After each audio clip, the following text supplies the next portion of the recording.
everyone. So, the goal today is to try to really get a sense of what the heck electricity is.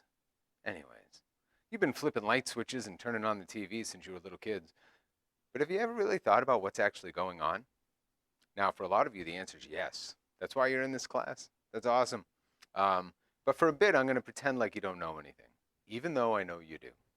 What we're looking at here, first of all, this is a 14 gauge wire from my house. Now it contains 3 wires, a hot wire, which is black, a white wire, which is neutral, and a ground, which is uncovered, just pure copper. Now all 3 of these are just copper wires.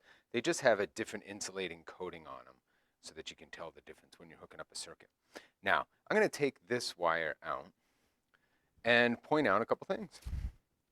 So it's copper, so it is a good conductor. It also has some resistance to the flow of electricity. The thing is, a copper wire like this has very little resistance, thankfully, since you have hundreds of meters of it in your house connected to all of the outlets.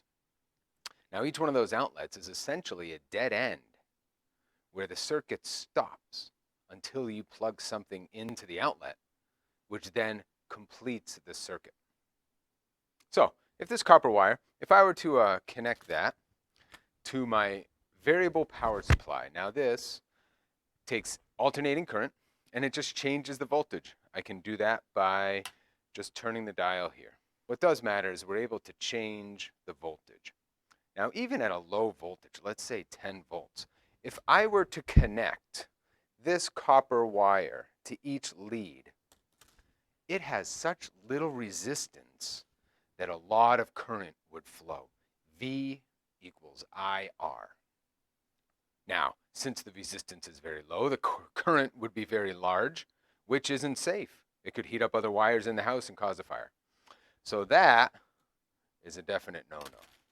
What I do have is some other wire that has a slightly higher resistance to the flow of electricity. And here, just for demonstration purposes, so I could connect, I wrapped it around a Ticonderoga, the greatest wooden pencil ever made. So I'm going to turn this power supply off, connect my leads. Now you'll notice I taped them down. All this is a lamp cord cut, and if I were to touch these 2 leads, it'd be like when you touch the 2 leads on a when you're going to jump your car. You get that psh, psh, that spark. I don't really want to do that right now. So I'm going to go ahead and turn this on and increase the voltage and see if we can see what happens. Now what does electricity, in this case, what's happening? Well, we now have a potential difference between one end of the wire and the other. It's producing an electric field on the surface of that conductor, which is causing the electrons to move. As those electrons move, they collide. Whoa! They collide with things, and what ends up happening is they get hot. In fact, they're going to get hot enough that we should. Oh, geez! I didn't realize I was going to burn that much. We don't need the fire alarm to go off today. That'd be bad. All right, check. Phew! Produces enough heat to burn our Ticonderoga pencil. Sad, I know, but it sacrificed itself for science. So what is electricity doing in this case? Converting electrical energy into heat.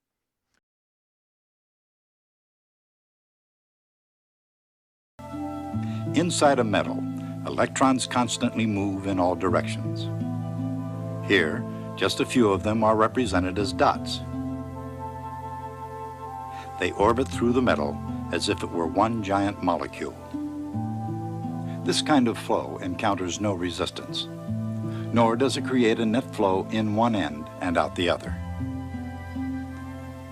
Under these conditions, the conductor is in electrostatic equilibrium. There's no electric field inside, no voltage difference from one end to the other. But if a battery makes an electric current flow, equilibrium is destroyed, and an electric field is created inside the conductor.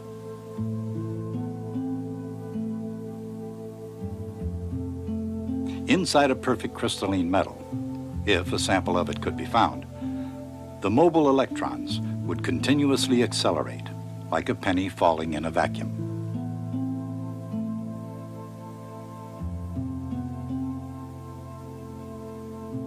But in the real world, crystals aren't perfect.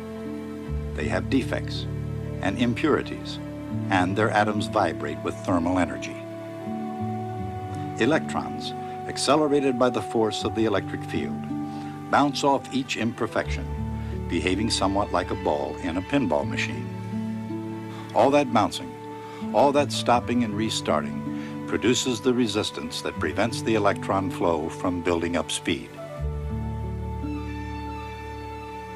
So the electrons move at a constant average speed, creating a constant current under the influence of a constant force. As the electrons bounce off the imperfections, they set the atoms into larger vibrations. So the electrical energy of accelerated electrons turns into the heat energy of vibrating atoms.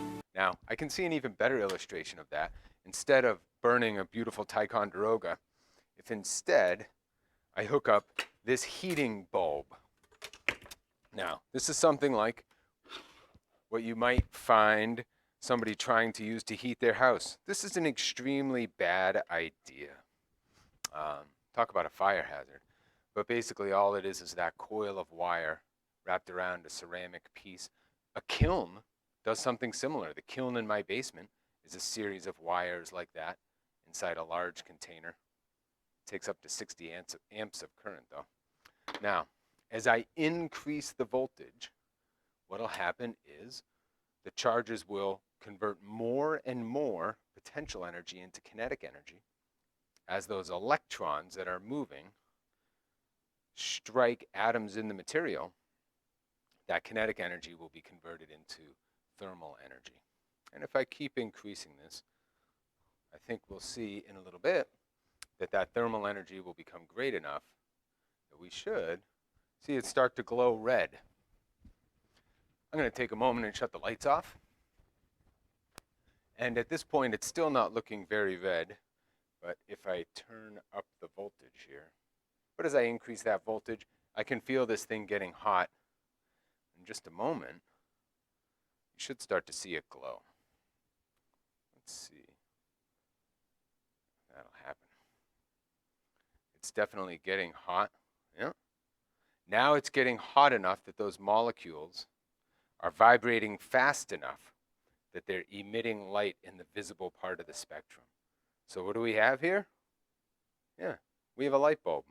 An incredibly inefficient light bulb that is emitting most of its energy in the thermal part of the spectrum, the infrared part, but it is a light bulb nonetheless.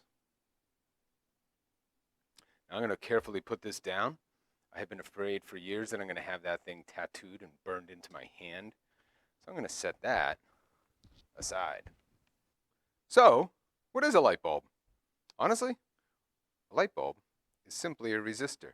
It is just a wire that we connect to an electric potential, a voltage, that allows current to flow through it and convert electrical energy into thermal energy and light. All it is a very thin wire. We encase it in a near vacuum so that it doesn't oxidize over time, and the wire will last longer. It has two connections, two electrical connections. We have first the bottom is going to make a connection to one side of the wire inside the light bulb, and the threaded base is the other in order to complete the circuit. That's it. Light bulbs are resistors. Piece of cake. Can I change the resistance of this particular light bulb? This one right here. No, it's encased in glass. The resistance of this does not change. What can change is the current that flows through it, depending on the voltage that it's connected to. So, let's take a look at that. So here, I have a positive power supply, and we have our neutral wire. At this point, we're at 0 volts. It's hooked up to a variable power supply, but I'm going to keep it constant. There's a switch located just off screen. And when I plug this device in, What's going to happen? Yeah, that's why you guys are AP Physics students. The light turns on. Pretty easy, huh? Yeah. And the brightness of that light depends upon three factors: the voltage that it's hooked up to, the current that flows through it, and the resistance of the light bulb. It's converting electrical energy into thermal energy and light. In fact, if I were to go and touch that right now, it's pretty warm. It's pretty warm. Now, what happens if instead of hooking up just one light bulb to this power supply, I hook up two of them in series? Now, when they are in series like this, what happens to the overall resistance of the circuit? Yeah, the overall resistance increases. If the overall resistance increases, what's going to happen to the current that flows? Yeah, that's right. Current's going to go down. If less current flows, we're going to have less electrical energy converted into thermal energy. And what we should see is that the bulbs are dimmer. Now, those are significantly dimmer right now. All right, quick question. How many physics teachers does it take to screw in a light bulb? Yeah, that's right, just one. There we go. Now I've completed the circuit. And if you were to compare that to what we looked at just a moment ago, they clearly are not as bright. I almost said just like some of you, but that wouldn't be very nice. Now, what about if I hook them up in parallel? Now, I'm not changing the resistance of these individual resistors at all, but what I am doing is changing the overall resistance of the circuit. Now, these two light bulbs are hooked up in parallel to each other, but they also each have the full voltage drop across them. So because of that, what we should see when we plug it in is that, in fact, they are as bright as our initial setup because they each have the full voltage. What we are taking a look at here is a couple resistors hooked up to a breadboard. And hopefully we will be in at some point to get to do some experiments with breadboards. But for now, I'm just using them to illustrate what a circuit may look like in real life. The resistors that we're going to be using look like this, and they're little ceramic resistors with color codes on them.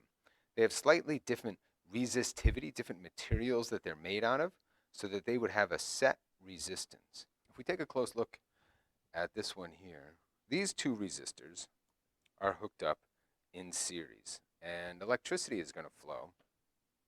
If I were to connect my positive lead to the top, it's going to follow this path and then through this wire. Now, this wire right here, we are assuming has zero resistance.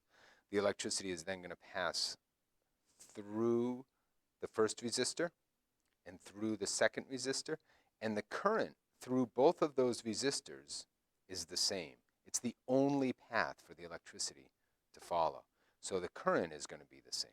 What's going to be different is the voltage drop across them. Now, in this particular case, these two resistors are the same, so much like our light bulbs, they would have equal voltage drops across them, and together that would be equal to the sum. See it? No, you don't, do you? You really can't. When we go and actually start working with things that aren't just light bulbs and we look at resistors, what we're going to end up utilizing is a multimeter. And instead of getting into that now, you should know that a multimeter allows us to measure a multitude of different things. We can measure current, voltage, and resistance with one of these multimeters. All right, so here we are. This is what a circuit would look like when we had two resistors in series. If we look at two resistors in parallel, what we would have would be two different pathways for the electricity to travel. Some of the current will pass through one resistor, some of the current will pass through the other. But each is going to have the same voltage drop when they are parallel to each other. When we're doing all these circuit problems, I just want you to visualize this. This is what we're looking at. Fair enough?